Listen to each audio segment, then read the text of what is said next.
gods keep the wolves in the hills and the women in our beds. Hey! Is this heaven? No. It's Iowa. Well, hello there, sexy monkeys. I should probably go this way a little bit.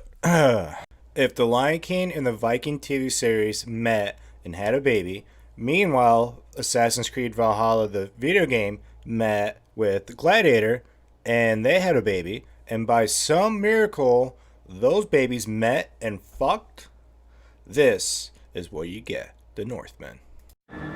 Io sono Hamlet, l'orso lupo, figlio di Re Arvandil, corvo di guerra, e sono il suo vendicatore! Uccidetelo! Portatelo a me! Dovete ucciderlo! È mio!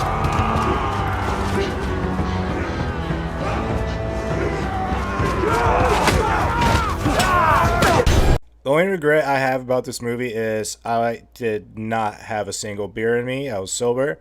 I want to rewatch this movie drunk as fuck now. I want to go berserk. I'm going to be a pirate. I'm going to be drinking rum.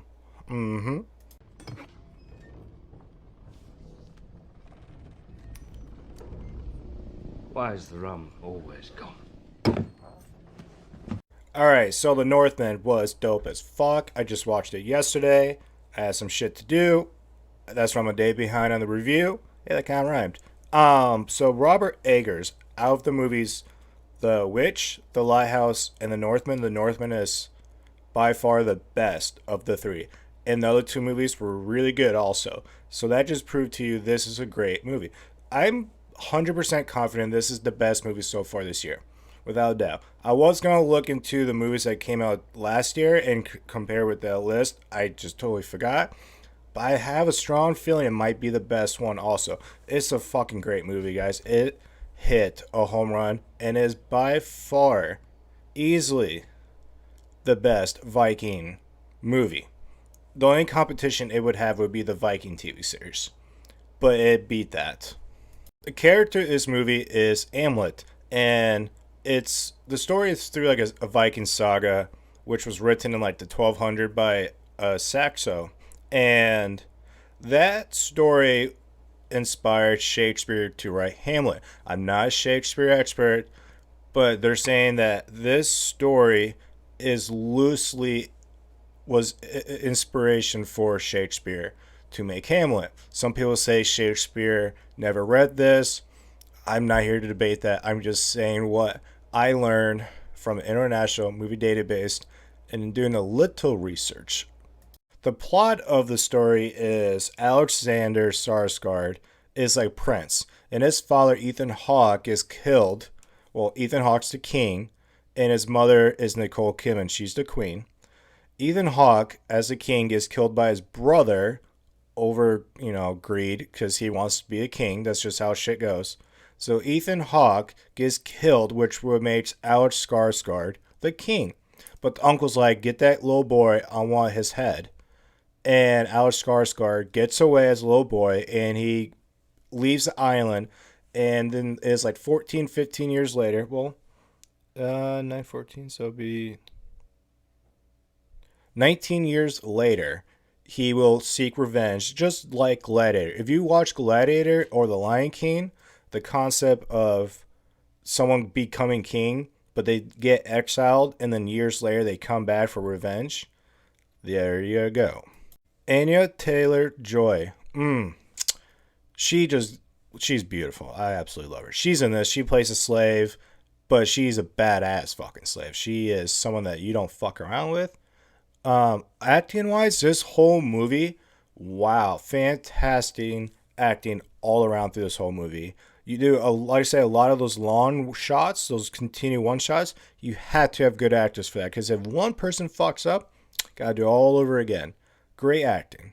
So most of this, like I said, was 914. The Vikings saga, their peak time was 793 till 1066.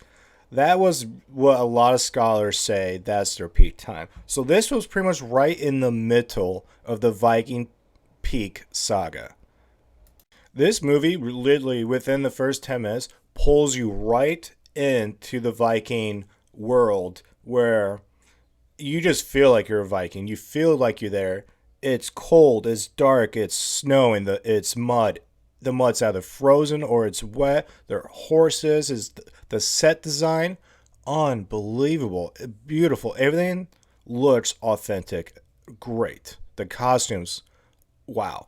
The brother of the king, he looks amazing when he walks up to kill his brother. Wow. All right, so the little boy gets away in 895 AD. 19 years later, Alex Skarsgard, he's a slave. No, he's not a slave. I gave him too far ahead of myself. He's a Viking. He's a berserker. And oh my god, these berserkers go fucking nuts, dude. There's nobody else who could play no real drive. He's off track. Years after the brutal murder of his father, Who he is and what from his mission until his uncle has a spiritual connection that reminds him of it. They go fucking nuts the night before. You get the whole horns, the Valhalla shit. They speak in like the language of the time. Shrooms. You got orgies. You got the whole thing with crows, the birds. It's unbelievable. The Viking barrel situation. So they do this scene where they're berserkers, and berserkers are like Vikings have jobs within. So like berserker, they are known as like the guys that go in first and they clear out the villages, or they're the first wave, because these guys are just fucking nuts. They were just trip out. They like howl. Even at one point, he literally ripped some dude's throat out with his fucking teeth. This movie is brutal as fuck. These deaths are hard, some of it hard to watch. They really are. I won't say what, but there's a few moments that were just really intimate, ruthless, and you're just like, wow. Because they really this is how it was back then. It back then was no fucking joke, dude. No fucking joke. The cinematography was just unbelievable. I absolutely love the way Robert Eggers shoots his films. He is going to be amazing down the road. So his cinematography, it felt like he used all natural lighting. I'm positive he used 90%. It was all natural lighting. Like it was by flames, the fire, or it was like moonlight. But it was beautiful. And there's no bright colors in this movie. Maybe green grass would be about it, and flames. But like it's black and white pretty much. If you ever seen the movie The Revenant with Leo DiCaprio, that is the same cinematography. That's what reminded me of that, because that was all natural lighting. He made sure it was natural lighting. It makes so much difference when you use natural lighting. In this movie, he does with the camera, the movements, unbelievable how he does. He does a lot of one shot, continuous shots. But there's this one scene where he'll take the camera and literally like put it on a lawn belt as they're rolling. They like roll by, and then the camera will like come in and go onto it, and it like does a zoom up. It was like a good 20-30 second launch shot. Unbelievable how they do it. And throughout the movie, he does a lot of the crane shots. I love doing those cool crane shots if you know how to do it right. There are at least 3 to 4 jump scenes. Like in a horror movie, you have that jump scare. There's 3 or 4 times in this movie, it was all with the sound effect, because it'd be like really quiet, because he lets you like make it really, really loud and then go right down to silence, and it'd be silent, silent, silent. Hit you really hard with no loud, and dude, it got me like 3 or 4 times each time.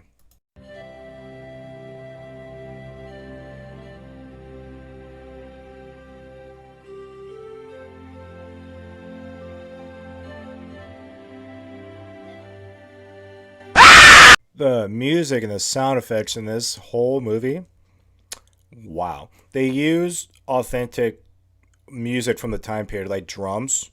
They use a lot of drums in this, but the sound department in this, fucking amazing. They deal with themes in this, for example, is choice versus destiny. So the slave girl, Anya Taylor-Joy, she's all about life is all about choice, where Alexander Skarsgard's character, Amlet, he is all about destiny and faith. And you deal with that in this movie. Then you also deal with revenge. They play this sports game. It's kind of like rugby, But it's fucking hilarious. You have literally like an 8-foot fucking giant Viking in this movie, and it's just badass. It's cool because it reminds me of like watching Braveheart when they throw the rocks and shit. It's kind of like that. It brings you back in time to a sports game and just how today is just not the same. You have very little humor in this movie. A little bit. I would say maybe 3-4 times I might have did a little haha. There's one time I'll give this out. But the little kid just like rips ass. That was my first laugh of the movie. I would say the highlight of this movie is that clip you saw on YouTube when they're strolling in with the wolves on their back to hide, and he catches that spear, then he throws it back and kills that guy, and then they raid the village. I would say that whole thing was the highlight of the film. There was some parts in that was really hard to watch. I'm not gonna say what it is, but it was just how it's unbelievable how ruthless they were. It was fucking amazing. It was just amazing. I absolutely love how they shot that. You do get a twist at near the end. I won't say what it is, but you do get a twist. I won't say who the character is, but it's a point in the movie where you're kind of like, what? No. Oh, no. What? Why? Yeah, one of those moments. And the climax, as you would imagine, you see in the trailer where he's fighting near like a volcano. That's the climax. I won't say what happens, but wow, that climax definitely deserves. I mean, it's nothing like standing ovation, but it's a great fucking climax. Amazing all around. Just the choreograph, the way the camera moved, the way it looked, and just the fight was amazing.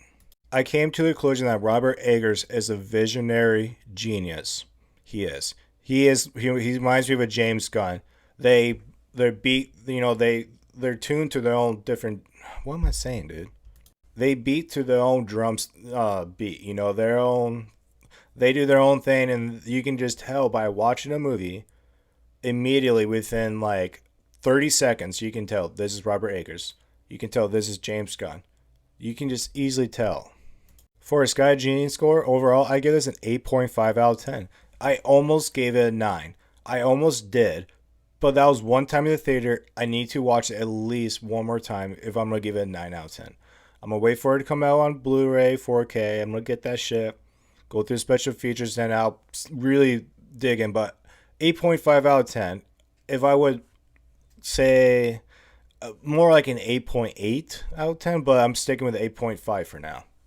Alright, sexy monkeys, go out there and watch this movie. Go drop some acid. Go get drunk. Be a pirate. Go to theaters. You're going to lose your fucking mind. It's a 2-hour, 20-minute movie. You're going to enjoy it because I fucking loved it. I want to rewatch it again. Alright, sexy monkeys, I am out of here. Remember, if you go to jail, don't drop the soap.